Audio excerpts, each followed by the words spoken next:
3 দিন 3 রাত কোনোভাবেই হচ্ছে না, যত জিমন্যাস্টিক্সই করেন, এমনকি যদি আইনস্টাইনকেও নিয়ে আসেন, বাইবেল থেকে প্রমাণ করতে পারবে না এটা 3 দিন 3 রাত, কখনো না। আর যদি কোনো মিশনারি বলেন তিনি নিউ ইয়র্কে গেলেন একদিন দুপুর 2টায়, পরের দিন সকালে চলে আসলেন, এটা 2 দিন মেনে নিলাম।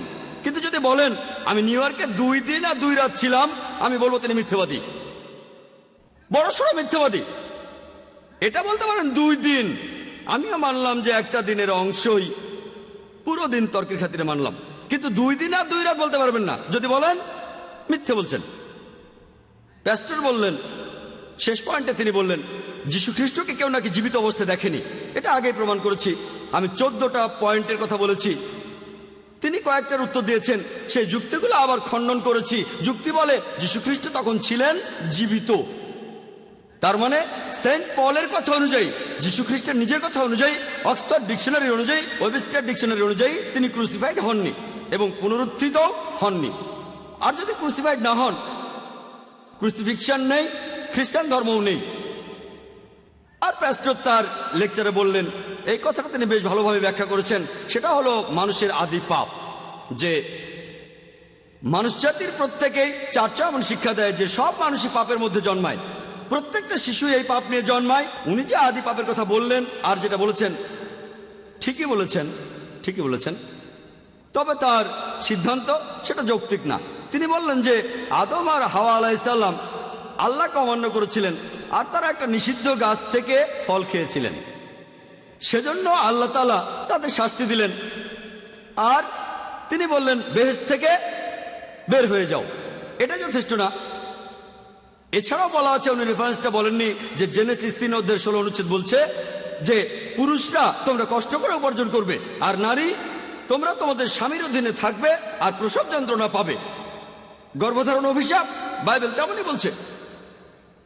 যাই হোক, খ্রিস্টানরা বলে যে প্রত্যেক শিশু পাপের ভিতরে জন্মায় আদমের সময় থেকে, একদম সেই সময় থেকে পৃথিবীর শেষ শিশুটি জন্মানো পর্যন্ত সবাই পাপের ভিতরে। আমি একটা প্রশ্ন করি, যখন আদম সেই নিষিদ্ধ ফল খেয়েছিলেন আমাকে জিজ্ঞেস করেছিলেন?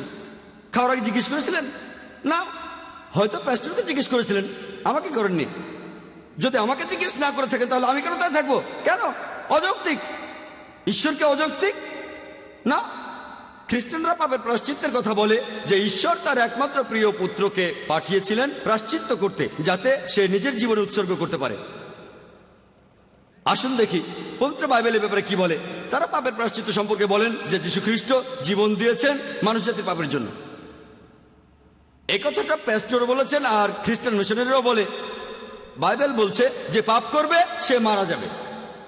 এই কথাটা 2 বার আছে ওল্ড টেস্টামেন্টে, ইজেকিল 18:20 অনুচ্ছেদ, ইজেকিল 18:4 অনুচ্ছেদ, যে পাপ করবে সে মারা যাবে। তবে যদি ইজেকিলের 20 অনুচ্ছেদটা পড়েন, সেখানেই অনুচ্ছেদটা শেষ হয়নি, এটা হলো অনুচ্ছেদটা শুরু। পুরো অনুচ্ছেদটা বলছে, খ্রিস্টান মিশনারিরা বলেন যে পাপ করবে সে মারা যাবে, সেজন্য প্রত্যেক মানুষ পাপের ভিতর জন্মায়, সেজন্য আমরা ক্রুসিফিক্সনে বিশ্বাস করব পাপ মুক্তির জন্য।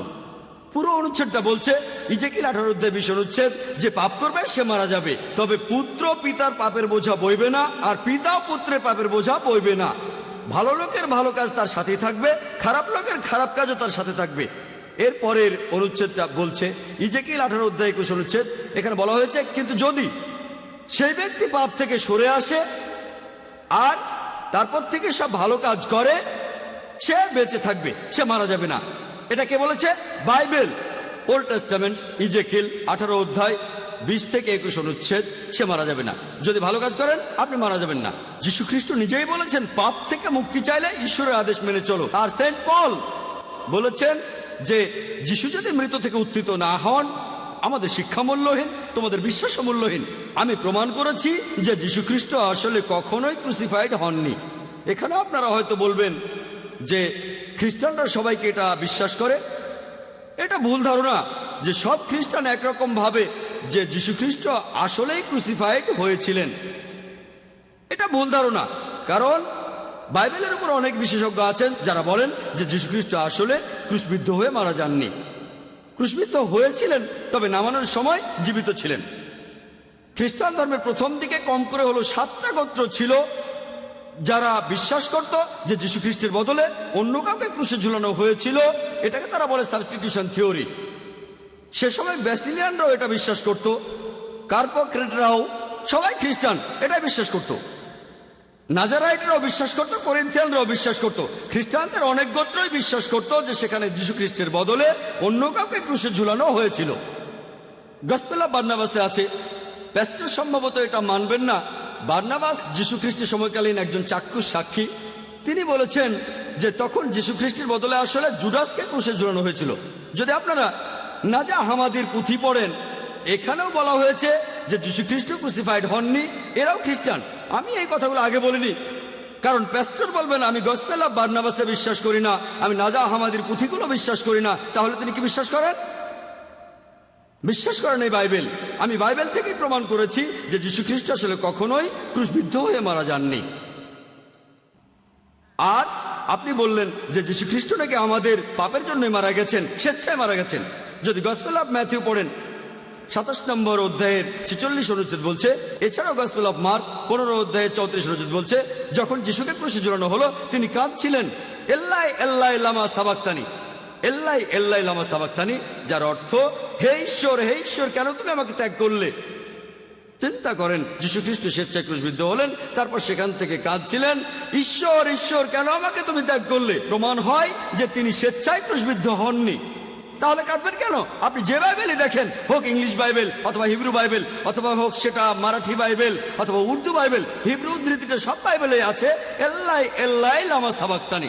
আর অনুবাদটা পড়ে ঈশ্বর কেন তুমি আমাকে ত্যাগ করলে। এতে প্রমাণ হয় যে যীশু খ্রিস্ট স্বেচ্ছায় ক্রুশবিদ্ধ হননি। এবারে আমার লেকচার শেষ করার আগে বলবো যে যীশু খ্রিস্ট আসলে ক্রুসিফাইড হননি, এটা ছিল crucifixion.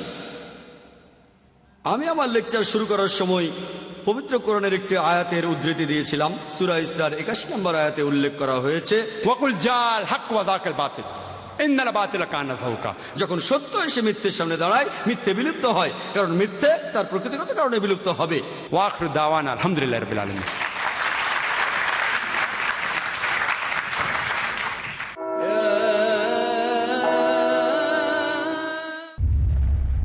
Marriage or divorce? What's Islamic ruling? Nikah. Solution or problem? Heaven or hell? There is a misconception. You choose. Beauty, wealth, family status, virtue. Decide what you want. Decide your choice. Be sad or be happy. It's your choice. Join Dr. Zakir Naik. দেখুন অর্ধাঙ্গিনী নাতিত্বাঙ্গিনী প্রতি রবিবার রাত 7:30 আর পুনঃ সম্প্রচার সকাল 9:30 বাংলাদেশে piece TV বাংলায়।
Piece TV Bangla, মানবতার সমাধান।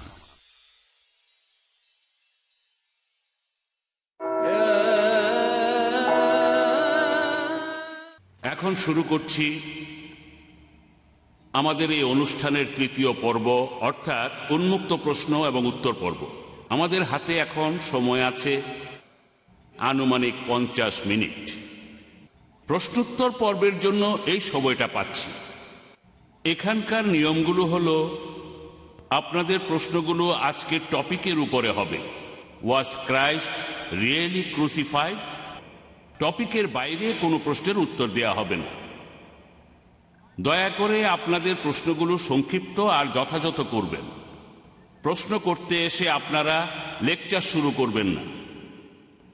প্যাস্টর রুকনি আর ডক্টর জাকির আপনাদের প্রশ্নের উত্তর দেবেন। তাদের উত্তরগুলো 5 মিনিটের বেশি হবে না। আপনারা একবারে মাত্র একটা প্রশ্ন করতে পারবেন। দ্বিতীয় প্রশ্নের জন্য আপনাকে আবার লাইনের পেছনে গিয়ে দাঁড়াতে হবে, তারপর সময় পেলে সেই প্রশ্নটা করবেন। এবারে প্রথম প্রশ্নটি করা হচ্ছে পুরুষদের মধ্য থেকে, ডান দিকের মাইক থেকে ডক্টর জাকিরের জন্য। আমার প্রশ্নটা ডক্টর জাকির নায়েকের কাছে। যিশু ক্রুসিফাই হয়েছিলেন মানুষ জাতির পাপের জন্য।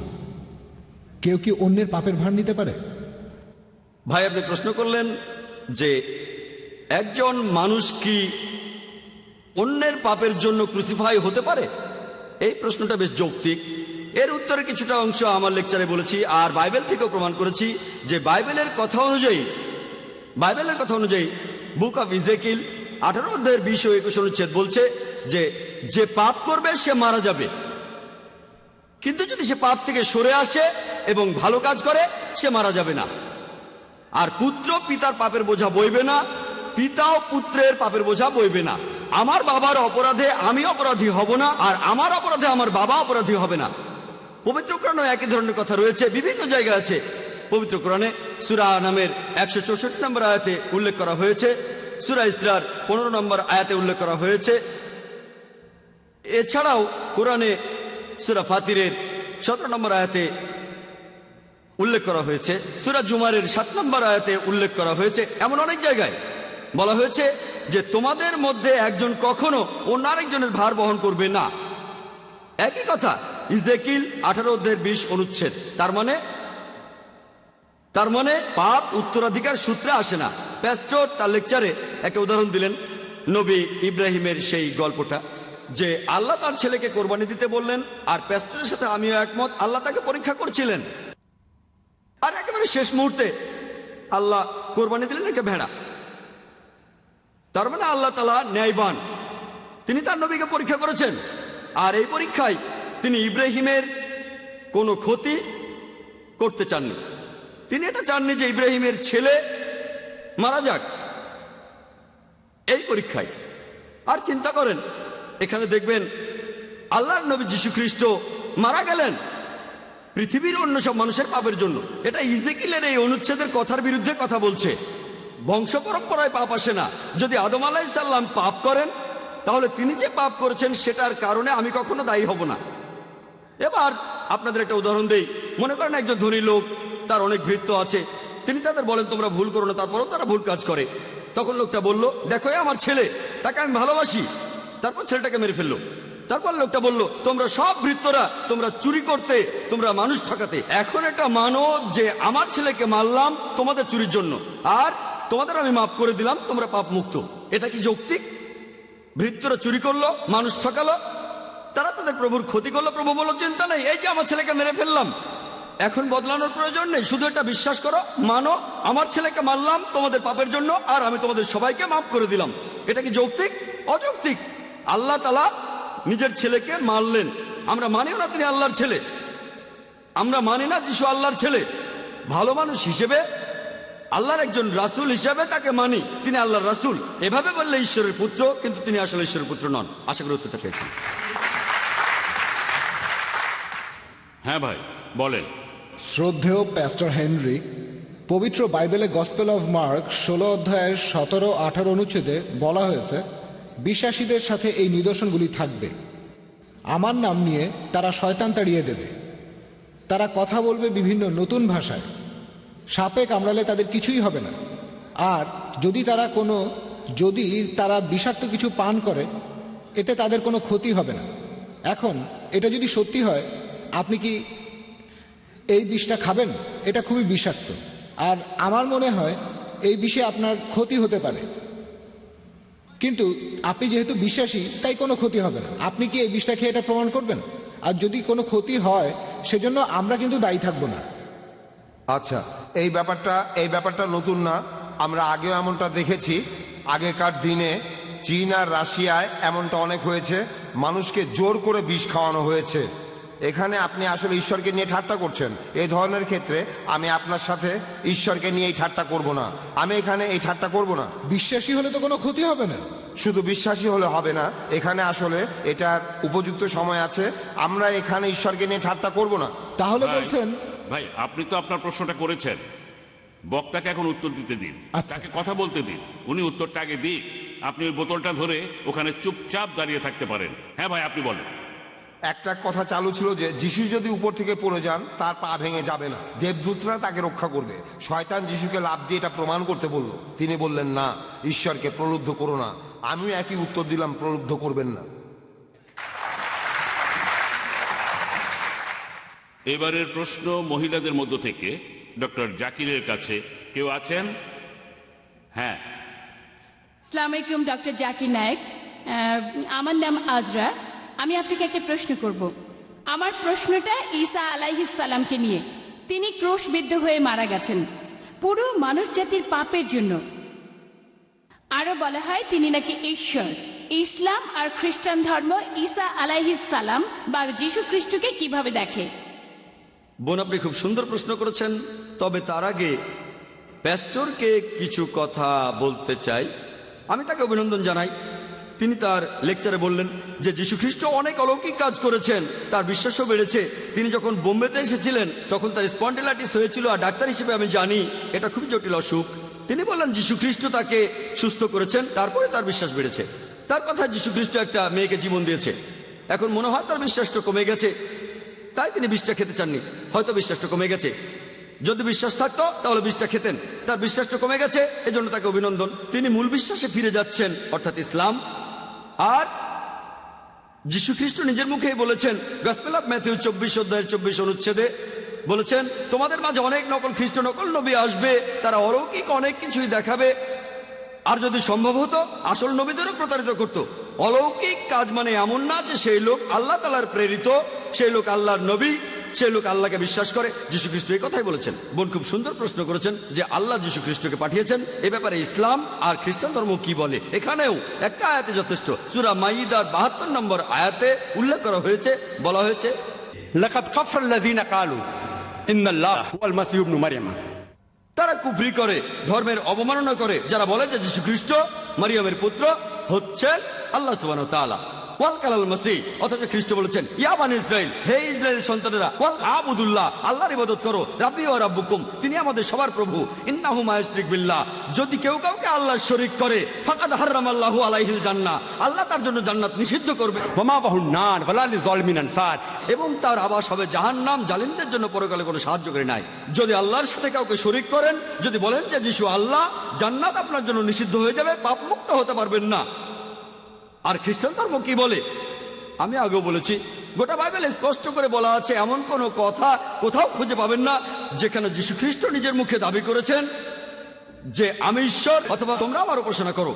আমি খ্রিস্টানদের সবাইকে চ্যালেঞ্জ করছি, প্যাস্টরকে বলছি, গোটা বাইবেলে এমন কথা দেখান যেখানে স্পষ্ট করে বলা আছে, যেখানে যীশু খ্রিস্ট নিজে বলেছেন যে আমি ঈশ্বর অথবা আমার উপাসনা করো। এমন কিছু কথা আছে যেগুলোতে এমন মনে হতে পারে, তবে প্রসঙ্গ জানলে পরিষ্কার হয়ে যাবে।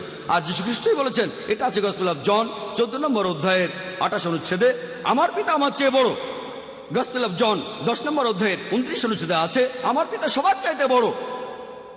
গসপেল অফ ম্যাথিউ 12 নম্বর অধ্যায়ের 28 অনুচ্ছেদে আছে, আমি ঈশ্বরের আত্মার সাহায্যে শয়তানকে তাড়িয়ে দেই।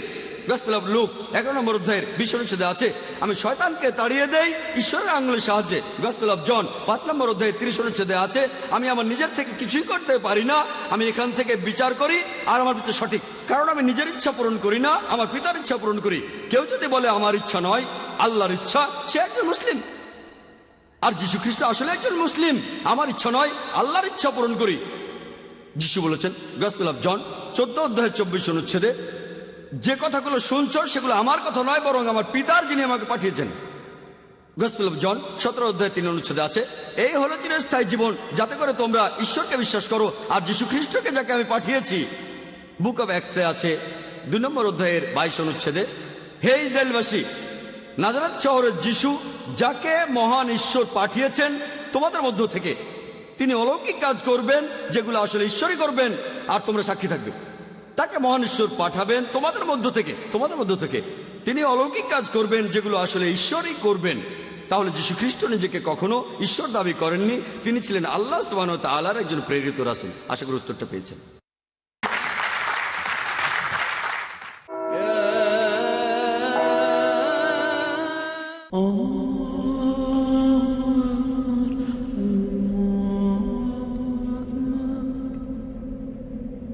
أشهد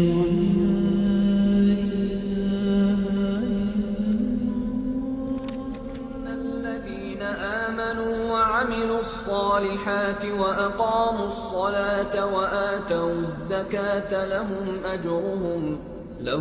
أجرهم عند ربهم ولا خوف عليهم ولا هم يحزنون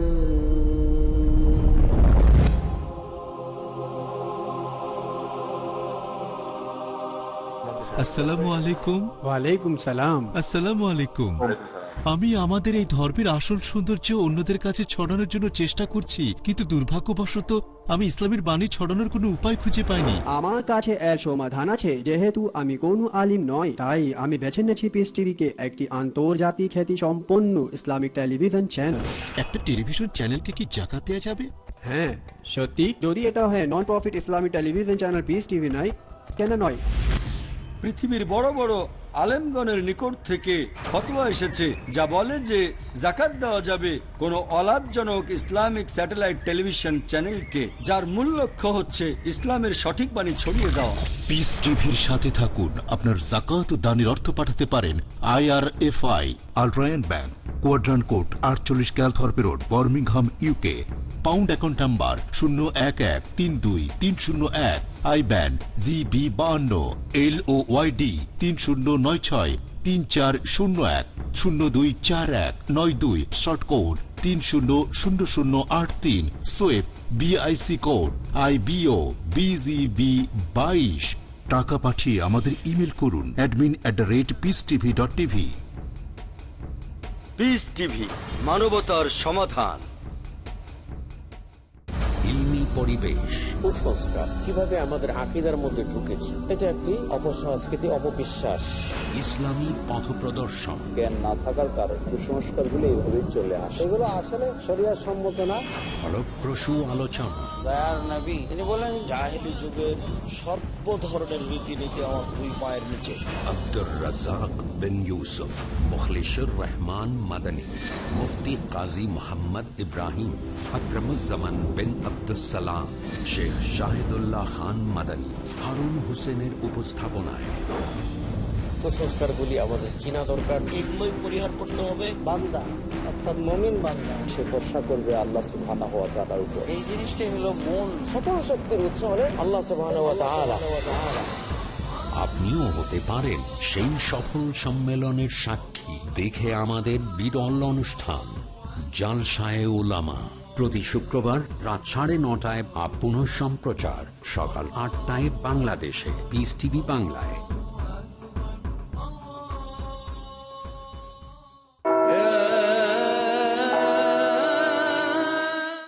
এবারের প্রশ্নটা করা হচ্ছে মহিলাদের মধ্য থেকে প্যাস্টর রুকনির জন্য। যদি যিশুর ক্রুসিফিক্সন আর পুনরুত্থানে বিশ্বাস করলেই আমরা পাপ থেকে মুক্ত হতে পারি, আর যিশু যদি মানবজাতির পাপের জন্য মারা যান, তাহলে যিশু খ্রিস্টের আগে যারা ছিলেন তাদের পাপ মুক্তি কিভাবে হবে? এটা খুবই গুরুত্বপূর্ণ ব্যাপার, আর বাইবেলের অনেক জায়গায় এটার উল্লেখ আছে, সেখানে আপনার প্রশ্নের উত্তর পাবেন। ইতিহাসে ক্রসের ব্যাপারটা অনেক জায়গায় আছে।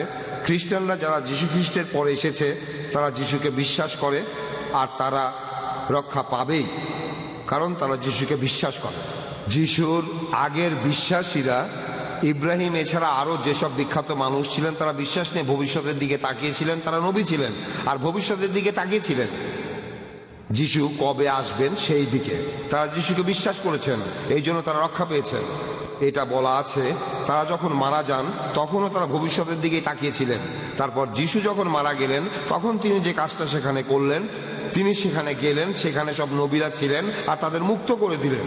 কারণ তারা বিশ্বাস নিয়ে মরেছিলেন। তারা স্বর্গে যেতে পারছিলেন না, কারণ তখনও তাদের পাপের প্রায়শ্চিত্ত হয়নি। এই নবীদের আত্মা তখন অন্য কোনো আধ্যাত্মিক জায়গায় ছিল। যীশু খ্রিস্ট তখন তাদের কাছে গেলেন, তাদের মুক্ত করলেন।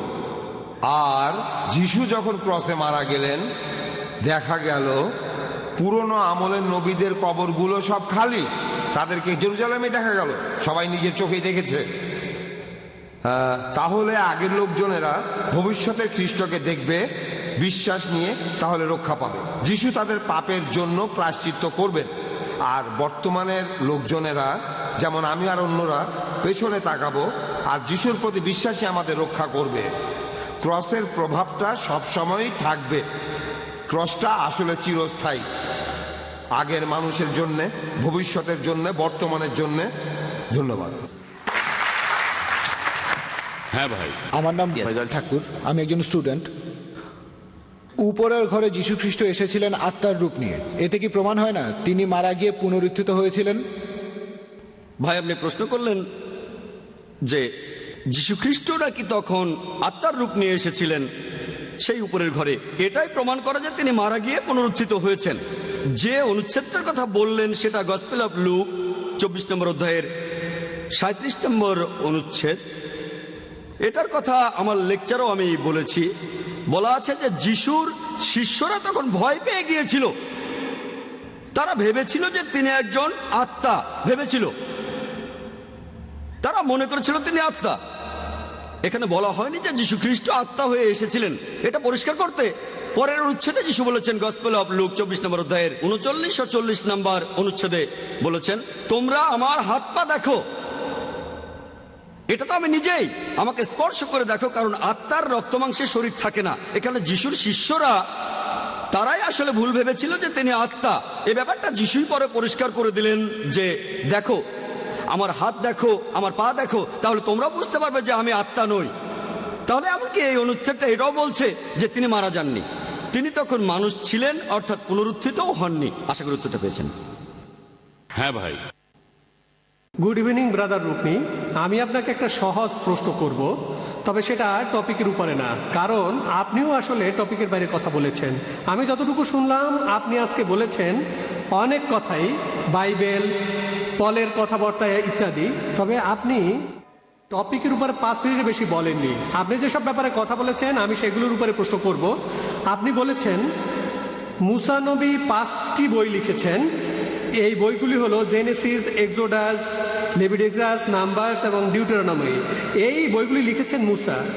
যদি মুসা এই বইগুলি লিখে থাকেন, তিনি কথা কিভাবে বলেন যে পৃথিবীর কোনো মানুষই জানে না যে মুসা নবীর কবর কোথায় অবস্থিত?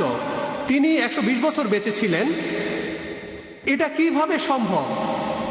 তাহলে যে লোক, আর আপনিও জানেন যে বাইবেল প্রথমে কিন্তু ইংরেজি ভাষায় লেখা হয়নি। এখানে প্রথম ভাষাটা ছিল কোনি গ্রিক, আর ছিল অ্যারামাইক, হিব্রু আর অ্যারামাইক। এটা একটা অনুবাদ, পবিত্র বাইবেল একটা অনুবাদ। আর সেখানে আপনারা যা লিখছেন সেটা আসলে, আপনি বললেন 2 জন দেবদূত পাথরটা সরানো, এখানে আপনারা বলছেন দেবদূত, তবে অরিজিনটা গ্রিকে। এই শব্দটা হলো জেন, জেন জেন শব্দটা অনুবাদ করেছেন দেবদূত। তারপর শিষ্যদের কথা ধরেন, 12 জন বাদে তাদেরকেও বলছেন শিষ্য। আপনারা আসলে শব্দ নিয়ে খেলছেন। এখন আমাকে বলেন বাইবেলের কোন ভার্সনটা সঠিক? বাইবেলের অনেক ভার্সন আছে, আর বাইবেল আসলে কোন ভাষায় লেখা হয়েছিল? আমার মনে হয় না ভাষাটা ইংরেজি, কারণ তেমন যদি হতো। না না না, আমার প্রশ্নটা শেষ করি। আমার প্রশ্নটা সহজ, প্রশ্নটা আসলে খুবই সহজ, কারণ প্যাস্টার আজকে যে কথাগুলো বললেন তার অনেক কিছুই আমি বুঝিনি। আপনারা নিয়মটা একটু শিথিল করেন প্লিজ। এটা হলো আমার প্রশ্ন। প্রশ্নটা আবারও বলছি, বাইবেল কোন ভাষায় লেখা হয়েছিল? সেটা কি ইংরেজি নাকি অন্য কোনো ভাষা? আর আমি বেঁচে থাকা অবস্থায় আমার মৃত্যুর কথা বইতে লিখেছি, এ ব্যাপারটা আমাকে বুঝিয়ে বলেন।